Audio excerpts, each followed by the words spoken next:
আমাকে বলতে দিচ্ছেন? মানে ধন্যবাদ। প্রথমত হচ্ছে আমি সিপিবির আসলে অফিসিয়াল কেউ না, না দরকারও নাই। তারপরেও একজন অবজারভার হিসাবে বলতে পারি শিশির ভাইয়ের ইতিহাস সম্পর্কে ধারণাটা খুবই পুয়ার। রাজনৈতিক ইতিহাস কাভার পেজটা বেশিরভাগ লোক জানে, তিনি পড়ে সিদ্ধান্ত নিচ্ছেন। বাকশালের ৩৯ সদস্যের কেন্দ্রীয় কমিটি, সেখানে সিপিবির মাত্র একজন প্রতিনিধি ছিল, সরকারে না। বাকশালের যে রাজনৈতিক কমিটি ছিল, কেন্দ্রীয় কমিটি, একজন, আর মোহাম্মদ ফরহাদ। আর 39 জন, 38 জন আওয়ামী লীগের লোকজন সবাই। তার মানে অন্যান্য জায়গা অন্য দল থেকে শুধুমাত্র আপনারাই গেছেন? না, ন্যাপ মুজাফফর ছিল। ও আচ্ছা।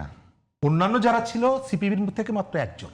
এবং এটা হচ্ছে একটা রাজনৈতিক দলের যে কেন্দ্রীয় কমিটি, আর সরকার কিন্তু এক জিনিস না।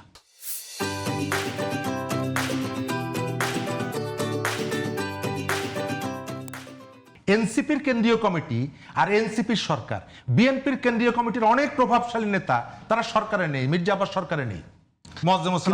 একটা জায়গায় ভয় তো থাকে, যেমন জামাতকে ভয় পাওয়া হয়, তারা আমি আসি বুদ্ধিবৃত্তিক চর্চা করে। আমি প্রশ্নের জায়গাগুলোতে আসি, মানে আমি প্রশ্নের জায়গাগুলোতে আসি। একটা রাজনৈতিক দল, সব দলগুলো মিলে এক দল হয়েছে, তার যে একটা কেন্দ্রীয় কমিটি, সেই কেন্দ্রীয় কমিটির একজন সদস্য ছিল সিপিবির। সিপিবি কিন্তু শেখ মুজিব যে সরকার পরিচালনা করতেন, সেই সরকারে কিন্তু কেউ ছিল না সিপিবির কোনো প্রতিনিধি।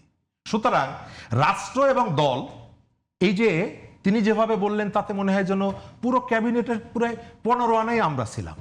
এটা প্রথমত একটু জেনে নেওয়া উচিত, জানা উচিত। 2, সিপিবি অথবা বাম জোট তারা কোনোদিন আওয়ামী লীগের সঙ্গেও যায় নাই, কোনোদিন বিএনপির সঙ্গেও যায় নাই, কোনোদিন জামাতের সাথেও যায় নাই।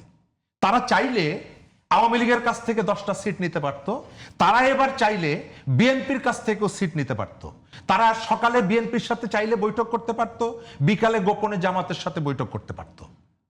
আমি তারা করেছে এটা আমি বলছি না, তবে আমরা শুনেছি যে এনসিপি বিএনপির সাথেও আলোচনা করেছে, জামাতের সাথেও আলোচনা করেছে। বাম জোট বলেছে যে আমরা রাষ্ট্রীয় নীতি কৌশলের পরিবর্তনের জন্য আমরা শূন্য পজিশন থাকলেও আমরা এই পয়েন্ট ধরে আমরা অগ্রসর হব। নির্বাচনের পরে তারা পুয়ার ভোট পেয়েছে, কিন্তু আমেরিকান ইস্যুতে এখন পর্যন্ত আপনি যদি দেখেন রাস্তায় তারা আছে। হাওরের যে ধান ডুবে গেছে, কৃষকের পক্ষে তারা রাস্তায় আছে। তারা শুধুমাত্র কতগুলো শহরের ইস্যুর মধ্যে নেই। তৃতীয়ত জায়গাটা হচ্ছে সিপিবি গত 15 বছর আওয়ামী লীগের সাথে যদি মিশত, রাশেদ খান মেননের মতন, হাসানুল্লাহ কিনুর মতন অনেকেই মন্ত্রী হতে পারত। সেই যোগ্যতা সিপিবির মধ্যে অনেকেরই ছিল, খালেকুজ্জামান বাসদের মধ্যে অনেকের ছিল। তারা আওয়ামী লীগের কাছ থেকেও ওই যে দুধ মুড়ি খেতে যায় নাই, বিএনপির কাছ থেকেও খেতে যায় নাই, জামাতের কাছ থেকেও খেতে যায় নাই। জাকপা কত বড় সংগঠন আমি জানি না, জামাতের সাথে এনসিপির সাথে মিলে তারা একটা আসন পেয়েছে সংসদে।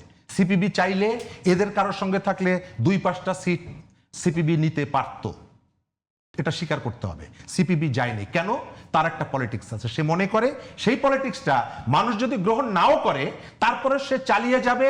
যখন ভারতের সাথে রামপাল চুক্তি হয় তখন এরা রাস্তায় ছিল, যখন বিএনপির আমলে এশিয়া এনার্জির সাথে চুক্তি হয় তার বিরুদ্ধে দিনাজপুরে লড়াই করে 5 জন মারা গেছে।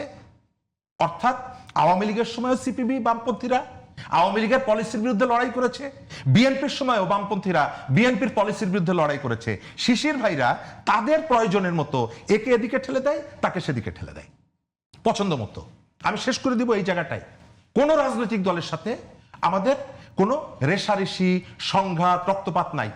আমরা এনসিপির সাথে কথা বলি না, এনসিপির লোকজন আমাদের অফিসে যায় না, সিপিবি অফিসে যায় না। আমি তো একাধিকবার দেখেছি এনসিপির নেতারা সিপিবি অফিসে যান, তাদের সাথে কথা বলেন, তাদের বিভিন্ন বিষয়ে আলোচনা করেন। আপনার প্রত্যেকটা জায়গায় আপনার এক মঞ্চে এসে একসাথে কথা বলতে হবে কেন?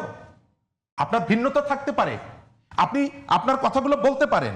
আমি যে জায়গাটায় জামাতের যে বিষয়টা বলেছি, না পাকিস্তানি বাহিনীর দোসর, এইটা সংবিধানে অন্য কারো সম্পর্কে নাই। জাকপার সম্পর্কে বলা হয় নাই যে তারা পাকিস্তানের দোসর ছিল। অমুক পার্টির সম্পর্কে 11 দলের বাকি যারা আছেন এলডিপি সম্পর্কে বলা নাই যে তারা পাকিস্তানের বাহিনীর দোসর ছিল। জামাতের পরিষ্কার বলা আছে। এবং আপনারা সেই বিষয়ে ভোট দিয়েছেন বলে সোশ্যাল মিডিয়ায় আপনাদেরকে বেঈমান ইত্যাদি ইত্যাদি কিন্তু তারাই বলেছে, আমরা বলিনি। আমি শেষ করে দিব এই জায়গাটায় যে আমাদের যে সুযোগটা এসেছে জুলাই গণ অভ্যুত্থানে, তিনি যেটি বললেন আওয়ামী লীগ ইত্যাদি ইত্যাদি, আমি তাকে মনে করিয়ে দেই, যখন কারফিউ হয় 5 আগস্টের আগে, কারফিউর বিরুদ্ধে প্রথম মিছিল বের করে কালচারাল সেক্টর থেকে উদিচি প্রেস ক্লাবের এই কথাটা বারবার কেন আসে? সিপিবির একাধিক কর্মী না, পুরো শরীফ ভাই, জুলাইয়ের পরে সিপিবির একাধিক কর্মী জুলাই অভ্যুত্থানে জীবন দিয়েছে। শরীফ ভাই, নির্বাচন সংস্কার থেকে সংস্কারের আলোচনা বাইরে 30 বছর 40 বছর ধরে আলোচনার বাইরে চলে গেছে তো, এটা তারা নিয়ে যেতে চায়। শিশিরা যে এটি হচ্ছে আমি শুনি level একটা credit। এই সিপিবি মেধা এবং যোগ্যতা নিয়ে, তাদের সাংগঠনিক বিষয়গুলো নিয়ে কেউ প্রশ্ন তোলে না, কিন্তু বারবারই কেন যেন একটা প্রশ্ন আসে যে আপনাদের উদিচি বলেন, সিপিবি বলেন, এবং আপনাদের যে সমস্ত মানে শাখাগুলো আছে, তাদের সবার যত অর্জন কোনো না কোনোভাবে এটা আওয়ামী লীগের কাছে গেছে। এটা কেন? এটি পুরোপুরি সঠিক না, আমি বলতে পারি পুরোপুরি সঠিক না। এই ধারার থেকে যারা রাজনীতি করেছে তাদের কেউ কেউ আওয়ামী লীগের রাজনীতির সাথে যুক্ত হয়েছে, এটি যেমন সত্য, আবার বিএনপির রাজনীতির সাথে যুক্ত হয়েছে, এটিও সত্য। সাম্প্রতিক সময়ে এনসিপিতে গেছে না, অনেকেই তো এনসিপি। আমি ওইটা বলি না। দ্বিতীয়ত হচ্ছে আপনাদের যে আপনাদের যে একটা কারণ আছে, আপনাদের বয়ান তৈরি আছে না, একটা কারণ আছে, সেই কারণটা হচ্ছে কোনো না কোনো ভাবে আওয়ামী লীগের। আমি ওই জায়গাটা আসি। আপনার মুক্তিযুদ্ধকালীন সময়ে যে যুদ্ধটা হয়েছে, সেই যুদ্ধ পরিচালনায় আওয়ামী লীগের সঙ্গে সিপিবির একটা সংযোগ ছিল। ওই সময়ে সিপিবি যখন নিষিদ্ধ ছিল পাকিস্তান পিরিয়ডে, তারা আওয়ামী লীগের ভেতরে ঢুকে নিজেদেরকে পরিচয় গোপন রেখে আওয়ামী লীগের ভেতরে ঢুকে এটা একটি কৌশল করে করেছে। এটি অঘোষিত না, এটা ঘোষণা দিয়েই করেছে। এটা সাদিক কায়েমের গুপ্ত থাকা ওইটা এক জিনিস না, আর কি অন্য গুপ্ত। হ্যাঁ, তারা রাজনৈতিক সিদ্ধান্ত নিয়ে করেছে, এবং যখন তারা মনে করেছে তারা পরিষ্কার করে বলেছে, ধানাই পানাই করে না, এখন যেটা ধানাই পানাই করে।